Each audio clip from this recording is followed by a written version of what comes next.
রাজ্যের মুখ্যমন্ত্রী মমতা ব্যানার্জি যখন ক্ষমতায় ছিল না, তখন ক্ষমতা দখলের জন্য বারে বারে কলকাতা মহানগরীর মানুষকে স্বপ্ন দেখিয়েছিল যে তিনি ক্ষমতায় আসলে কলকাতাকে লন্ডন বানাবেন।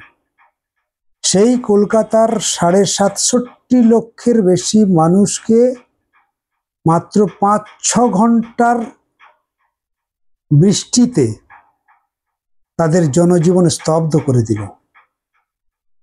সারা কলকাতা জলে ভাসছে,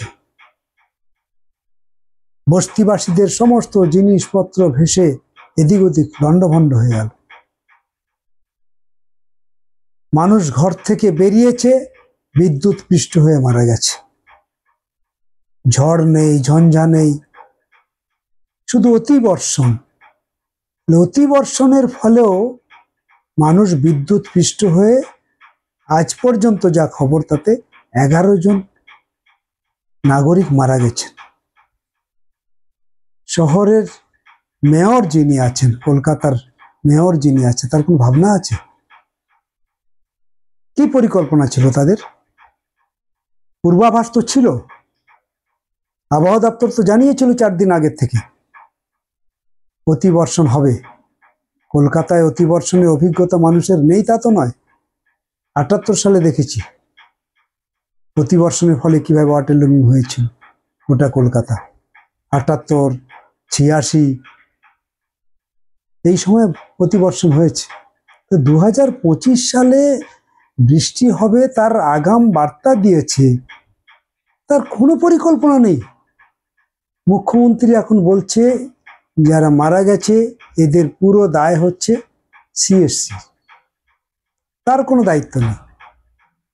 মুখ্যমন্ত্রী যখন কলকাতার এই অবস্থা, তখন অন্য জায়গার উদাহরণ দিচ্ছে, বলে ওদের জন্য আমাদের এখানে জল বাড়ছে, ডিভিসির জল ছেড়েছে বলে জল বাড়ছে, ডিভিসির জল ছেড়েছে বলে গোটা রাজ্য জলে ভাসছে,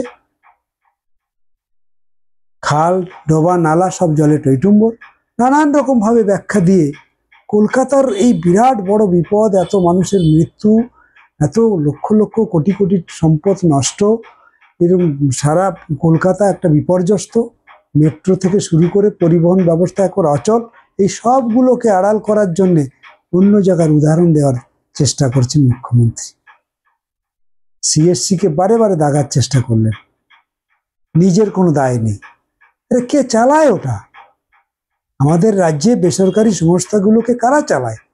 রাজ্য সরকার। তোমার তো দায়, তুমি কবার বসেছো তাদেরকে নিয়ে? এই 4 দিন ধরে যে বিজ্ঞাপন দিচ্ছে, আবহাওয়া দপ্তর বলছে অতিবৃষ্টি হবে, তার জন্য তুমি কবার বসেছো ওদেরকে নিয়ে? কোথায় কোথায় ভার্নাবেল জোন আছে? আমাদের বস্তিদের জন্য কি পরিকল্পনা করা হয়েছিল? সিএসসির কাছ থেকে সেই রিপোর্ট নিয়েছিলে তুমি? কিছুই করেনি। এ সমস্ত নিয়ে তার কোনো ভাবনা নেই। মুখ্যমন্ত্রী এখন নিজেকে বাঁচানোর জন্য এই সমস্ত কথা বলছে। আরে সিএসসির কি দায় আছে বলুন তো দেখি? এদের কাছ থেকে তো ইলেকট্রাল বন্ডের জন্য টাকা নিয়েছে মুখ্যমন্ত্রী, তাহলে তারা কতটা দায়িত্ব নিয়ে কাজ করবে? তাদের তো সেই টাকাটা তুলতে হবে। কোটি কোটি টাকা তুমি ওদের কাছ থেকে নিয়েছো, সেই টাকা ওরা কোথা থেকে তুলবে? ফলে তারা তাদের মতন চলছে।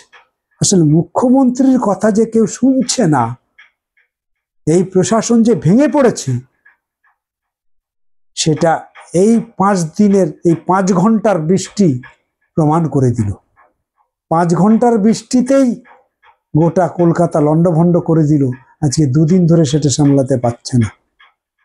ফলে রাজ্যের মুখ্যমন্ত্রী এবং কলকাতার মেয়র, এরা দুজনেই তাদের অযোগ্যতা প্রমাণ হয়েছে।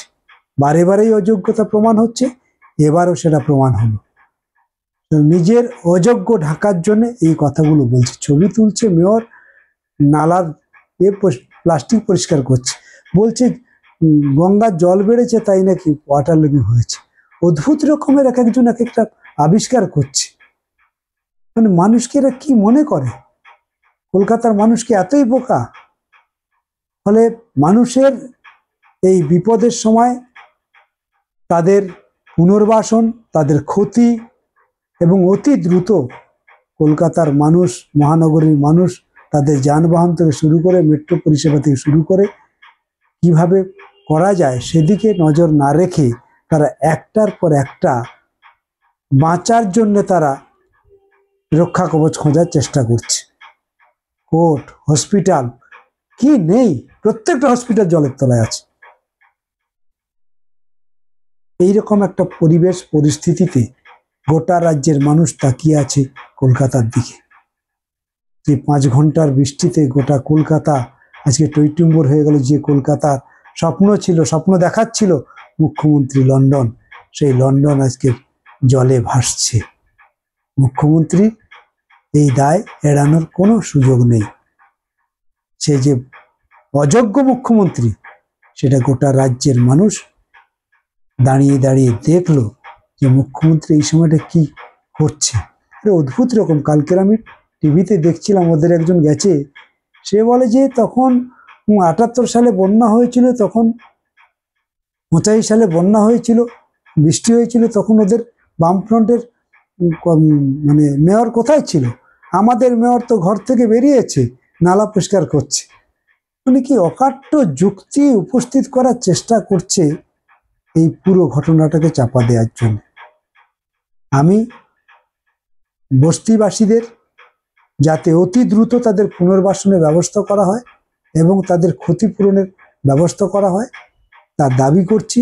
এবং যে সমস্ত মানুষ আজকের মানে বিদ্যুৎপৃষ্ট হয়ে মারা গেছে, তাদের পরিবারের দায়িত্ব সরকারকে যেমন নিতে হবে, তেমনি আগামী দিনে যাতে অন্তত কলকাতায় এইভাবে বিদ্যুৎপৃষ্ট হয়ে মারা না যায় সেদিকটা নজর রাখা দরকার। মানুষকে ঘরবন্দি করে রাখাটা বুদ্ধিমানের কাজ নয়, এটা কখনো সলিউশন হতে পারে না। মানুষের খাওয়া হচ্ছে না, না খাটলে খাওয়া হয় না। ওই দিন রাতে 22 তারিখ রাতে অনেকেই না খেয়েছিল বস্তিবাসীরা, সেখানে উনি নিদান দিচ্ছেন ঘর থেকে বেরোবেন না। এই সময় পাগলামি করার কোনো মানে হয়?